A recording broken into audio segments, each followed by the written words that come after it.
When the COVID-19 pandemic arrived, healthcare became a top priority for everyone in Canada. You may have heard about hospitals struggling to keep up with high workloads and the growing need for more hospital beds. However, one issue that is often overlooked is staffing. Staffing shortages in Canada's healthcare system have been a persistent problem long before the pandemic.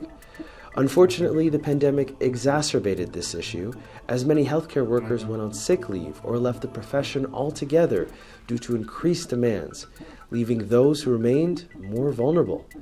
So even if we had all the necessary hospital beds, do we have enough healthcare workers to care for the patients? I came to work during my internship in a psychiatric unit, and I saw the nurse, and he said hi to me. I said hi to him back. And then I did my shift. I went home, and I came back, and he said, hey. He said hi to me. I said hi back, but he looked very tired. So I said, what's going on? And he said, well, the last time you saw me was today or yesterday. I haven't went home since. And so that means that he was working for over 24 hours. And I asked, how is that possible? And he said, basically because there was no one to relieve him from his shift. And even though I was doing my clinical placement for psychology at the time, that's when I started to really appreciate the challenges that healthcare workers are facing, including poor mental health. This person wasn't planning on working a 24-hour shift, but this is what ended up happening. So staffing shortage is definitely the overarching theme that arose from our research. People are stressed from it, and because of it, there's actually more staffing shortages that are occurring. And we've published work on that to explain this sort of cyclical issue that's happening in healthcare. If you start working short-staffed, if that means that your job demands are going to get higher. And with higher job demands, you're now putting yourself at physical and psychological risk. And also, of course, the organization has a big piece in that, because if you don't have a supportive work environment on top of all of that, what's going to end up happening is you're going to develop some form of physical injury, psychological illness, a combination of the two maybe, or you just decide to say, I'm leaving, this is not for me. So you go on a sick leave, short-term, long-term, or you decide to leave. So what happens there is that because of one person or maybe two people that you had to cover for initially, the more you do that, the more you become at risk, the more that you're likely going to go on a sick leave or leave the profession, the more you're going to put the next person at risk. So it is a big cycle that it's basically not being targeted. It's not being tackled. And that makes people sad. That makes people angry. That makes people frustrated because they care. And that's one thing that we don't talk about a lot. Healthcare workers truly care. And I think people who genuinely came into the profession to provide care, and it truly is a caring profession, are more likely to stay if they believe they are actually providing that type of care. So staff retention, which contributes to staff shortages, is a primary concern right now in healthcare. And there are a lot of things that an employer can do to reduce the risk of healthcare workers leaving the profession. And a lot of those have to deal with how they support them in the course of their employment. So this can be supporting them by having the right tools and resources for them to be physically safe at work, but also to think about the way work is planned and designed to promote their psychological health and safety. So they can look at things like the job demands and how can they reduce the risk of psychological harm from the demands of the job. They can look at the type of control that a worker has over their own job, which can reduce their psychological health and safety, as well as the support that they provide as an employer, from supervisors, or even from their colleagues or external benefit providers to reduce the psychological harm. When a healthcare worker can't provide care to the standard that they believe is required by their profession, it does provide a significant stress to them. So things like not having enough time or not having tools and equipment to do their job effectively and efficiently are huge contributors to that. When you think of healthcare, what image comes to mind? For many, it's likely a doctor performing surgery or a nurse caring for a patient. While doctors and nurses are critical to our healthcare system, there are many additional roles that are essential. Through this documentary, we hope to leave you with a broader perspective, one of a collaborative effort where several professionals work together to provide each patient with quality care.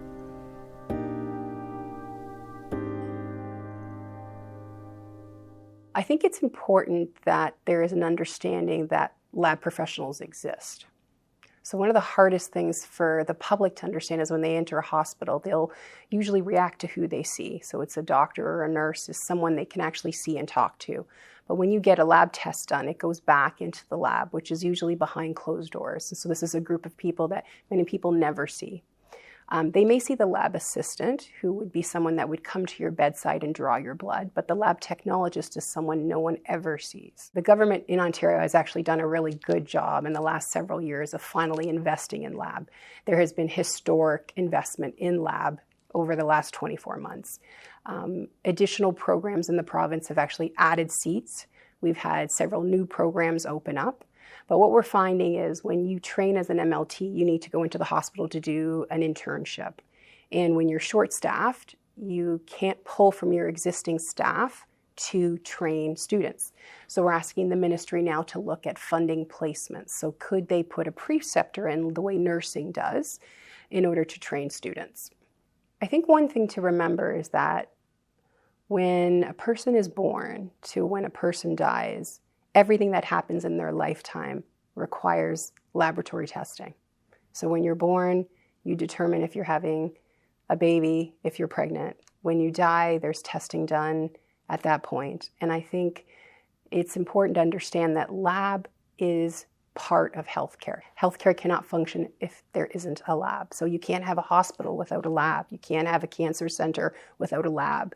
You can't have a birthing unit without a lab. You can't have a morgue without a lab. A lab is required in every single part of healthcare.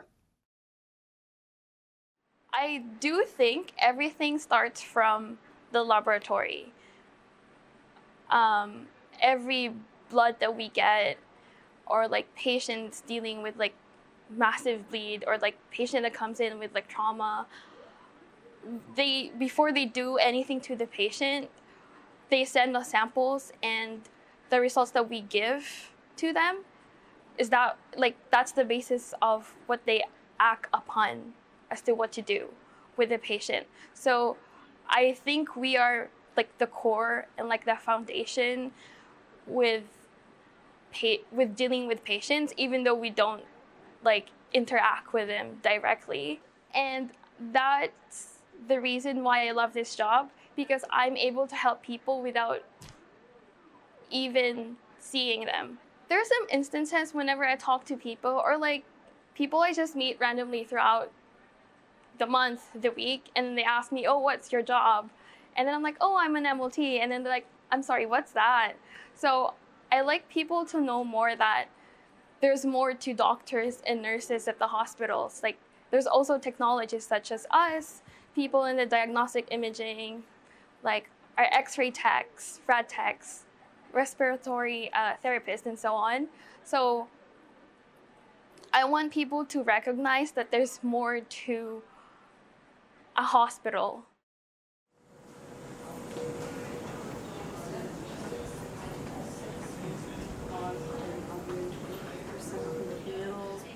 Basically, we see all populations in the hospital, from birth to old age.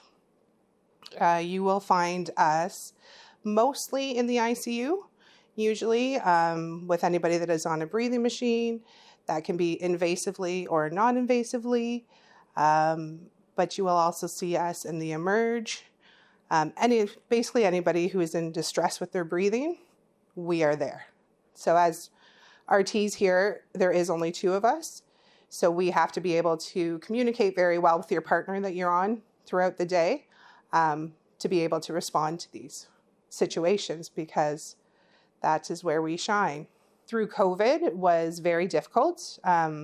We went up to a lot more beds than we have now. I can't remember if it was 24, which is like I'm blocking some of it out. So it was a very tough time for, we're a small staff here, and we literally doubled in the amount of work that we had to do. So it's very draining as RTs too, because there is nobody to cover you for breaks. So if someone can't breathe, you're not going to say, hey, I'm going to go have my lunch break, right? Well, with COVID, that was all day, every day. Like there was no breaks, there was no downtime. So that took a toll. We have a lot of building, I guess, to do, right? Or regrouping and getting back to how, I don't want to say how it used to be, right? Because things are always changing. But it's not as positive as it used to be, right? So we are here for the patient, right? And that's what we have to remember as well. But I think when you're not taking care of yourself, how can you take care of somebody else, right? What the pandemic has really done is exacerbate things. It's kind of put fuel to the fire and make things a lot worse. And now, I'm in an academic institution where we train future healthcare professionals, but what kind of service are we doing to them? Or I think we're doing a disservice that we're putting them into an environment where they're really going to be stressed and potentially leave. When I'm talking to my colleagues that are in health centers or in teaching or academic hospitals that are right next door to us here, they say that, people come in for a short period of time, maybe 6 months, a year, 2 years maximum, and then they say, I want to leave, and they quit. And that leaves a huge deficit in the system because it takes many, many years to train an occupational therapist, a physical therapist, a rehabilitation therapist, or any of those or those types of professions in the interprofessional healthcare worker sphere. And then if they leave, we're left with a huge deficit. We have a group of people that are tired, that are burnt out, particularly when it comes to healthcare workers, and that they don't know where to turn.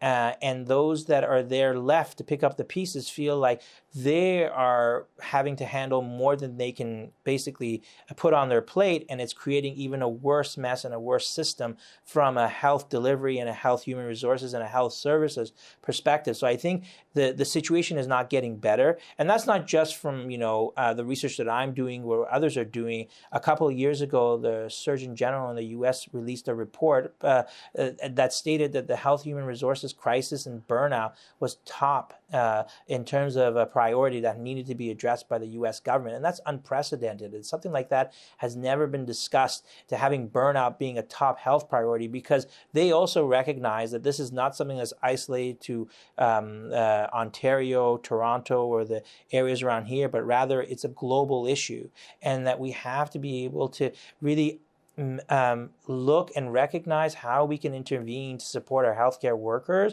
particularly those that may not get, like I said, as much of the limelight as some of the other larger in terms of number of professionals, but are equally important. And I'm thinking of the occupational therapists that I'm a part of, physical therapists, speech language pathologists, respiratory therapists, medical laboratory professionals, including medical laboratory technologists, medical laboratory assistants and technicians. All of them are vital to be able to put as part of this group, and to recognize that they provide a significant service and role in the healthcare system, and that as a society we have to broaden our role to understand what it is that these individual healthcare providers contribute to the health system, and not just think of it as just doctors and nurses. The healthcare system is way more complicated than that, and if if to drive the message home, oftentimes I use the following example. I say, imagine that you are going to the hospital and you need that care. You're most likely going to be interacting with a lot more providers than just the doctor and the nurse.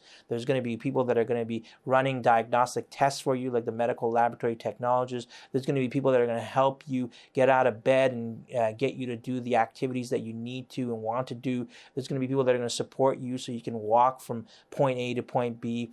Those that may look at your cardiovascular health or your pulmonary health. And all of that is going to be part of what you're going to be looking at in the healthcare system. So we have to really educate the public to ensure that they understand the many roles that the healthcare professions and particularly those in allied health play.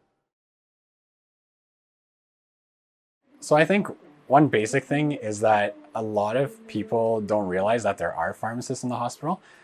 Talking in the general public, I even had times where I've walked into a patient's room to talk about their medications, and they ask me, which community pharmacy are you from? Are you from my shoppers? But I think it's good to note that pharmacists do have a role in the hospital. We're up on the clinical units, working side by side with your physicians and allied health, looking at your lab work, looking at microbiology, and helping provide information to make sure that you're getting the best medication for your diagnosis, and also making sure that it's safe for you, that it's compatible with how well your kidneys are working or how well your liver is working. So pharmacists are very involved. You might just not see us on a daily basis in your room, for example. A lot of time we do spend some time downstairs as well, helping out with orders, overnight coverage, weekends, and that sort of thing. So pharmacy is just beyond dispensing and getting the medication from the basement up to your unit.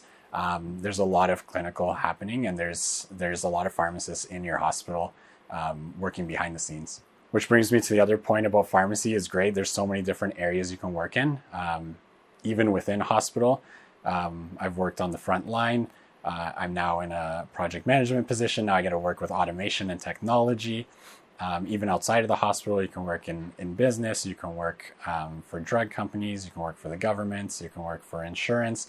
So there's a lot of different areas where medication expertise is needed. So I think that's another part that I really love. And just collaborating with other healthcare professionals. It's one of the reasons why I went into hospital pharmacy. It's nice to be on the front line, working side by side with nurses and physicians and our allied health. And we each have different expertise, and putting it all together for the patient is very rewarding on a daily basis. As a community pharmacist, and sometimes, I think a lot of people in pharmacy, like the most exciting thing is being a clinical pharmacist, but I've been drawn to community pharmacy because I find it so amazing to develop those relationships with patients. You see the same patient. Most of your patients are coming in a lot. Pharmacists are the most interacted with healthcare provider in the entire system. Because patients, say you go see your family doctor, you get a drug, you're going to see your family doctor 2-3 times a year maybe. You're going to see your pharmacist at least once a month, if not more. And so you develop that rapport, you develop that relationship. And I think that's a very special thing. I remember in pharmacy school, I would always hear about my friends that come from small towns. And the pharmacist was like the hub. And they were the person that everyone goes to. In many cases, the pharmacy is also the post office. It's also the general store, and it becomes a very special place. For me, growing up, I tell this story. My aunt and uncle were pharmacists, and they owned a pharmacy in Egypt, and it was in a small neighborhood. And that was a hub for that neighborhood. They knew everybody in the neighborhood, and when I used to go as a kid and sit with them, I'd be amazed that they knew everyone's stories, whose grandmother was sick, whose mother was sick, and everything about those things. And they would spend time, and they would be a hub, and they would help them navigate into the healthcare system. If you go see 5 different doctors, all those prescriptions often come to one single place. And people who go to one pharmacist often have less errors, they have better relationships, and they have better outcomes. But now we also have pharmacists able to do minor ailments. So patients are coming in with a complaint of a UTI or perhaps heartburn, and they're writing prescriptions. And so they have to navigate, are you the right patient to be getting this service? Am I doing this correctly?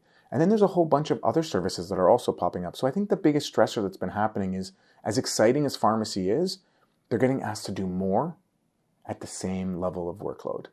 And that's quite a bit to be asking. And so I think there's a lot of things happening in pharmacy to try to adapt to increasing the workload, but at the same time giving better supports through technology and staffing. But like most things in healthcare, the adaptation is slow.